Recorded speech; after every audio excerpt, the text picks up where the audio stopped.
Bonjour, je suis Angélique, coach de vie certifiée depuis 2008. J'ai moi-même vécu l'expérience de me faire coacher et encore aujourd'hui, lorsque je n'ai pas le recul nécessaire pour clarifier ou solutionner une étape dans ma vie, je n'hésite pas à faire appel à mes mentors et surtout à utiliser au quotidien ma boîte à outils du développement personnel. C'est ce que j'ai eu envie de partager sur cette chaîne pour une vie épanouie. Pour reconnaître à quelle injonction parentale tu réponds, je vais te dire des phrases pour voir si tu peux t'identifier à ce driver qui est le fait des efforts.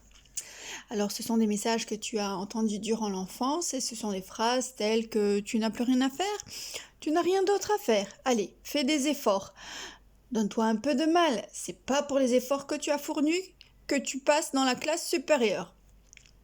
La croyance que cela a engendré chez toi, c'est que plus tu t'acharnes, plus tu transpires, et plus ça veut dire que dans ta réalité, ce que tu fais, c'est important. Alors le problème, c'est que tu es toujours occupé pour ne pas rester à rien faire. La tâche n'est jamais terminée pour toi. C'est très très énergivore. Tu prends trop de travail que tu n'en as de temps. Et bien souvent, tu en perds l'objectif de vue. C'est seulement s'occuper pour être occupé. Parfois même, tu procrastines pour occuper ton temps et te faire croire que tu es toujours occupé parce que dans ta réalité, rester à ne rien faire, ce n'est pas acceptable. J'en profite pour faire une petite parenthèse à propos de la procrastination. J'en donne une définition et quelques détails dans les podcasts numéros 61 et 62. Donc tu vois, c'est pour ça que c'est important de t'abonner et de suivre cette chaîne YouTube épanouie parce qu'il y a beaucoup d'outils qui sont en lien les uns avec les autres. Alors cette petite parenthèse terminée, venons-en aux faiblesses que cela engendre. Eh bien c'est la perte de vue du but visé, que tu travailles beaucoup trop et tout le temps.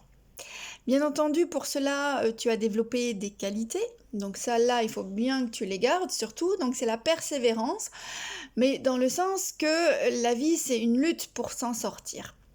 Donc il va falloir te donner des autorisations pour transformer la charge de travail et la charge mentale que toutes ces croyances te procurent. Pour cela, je vais te donner quelques antidotes. Tu sais, ce sont des post-it que tu peux mettre sur tes armoires et quand tu passes devant, ça va te faire penser à ce que tu dois travailler le plus. Alors, ce sont des autorisations, hein. Tu as le droit de réussir et de récolter le fruit de ton travail tout en t'autorisant à profiter de la vie. Prends du bon temps pour toi. Prends des occasions pour te détendre. Relax. Sois fier de tes réussites, même si tu les as obtenues aisément. Ce n'est pas parce que c'était difficile que c'était mieux. Alors ton challenge, c'est de prendre une seule chose à la fois, une tâche à la fois. Mets tes limites quant à la charge de travail que l'on veut t'imposer. Refuse les travaux qui combinent difficultés et délais courts. Un coach te sera sûrement très utile pour apprendre à te relaxer. Allez, c'est le moment de nous quitter. Ne pars pas sans avoir tagué une personne qui a le driver. Fais des efforts. Un petit like si tu as aimé ce podcast.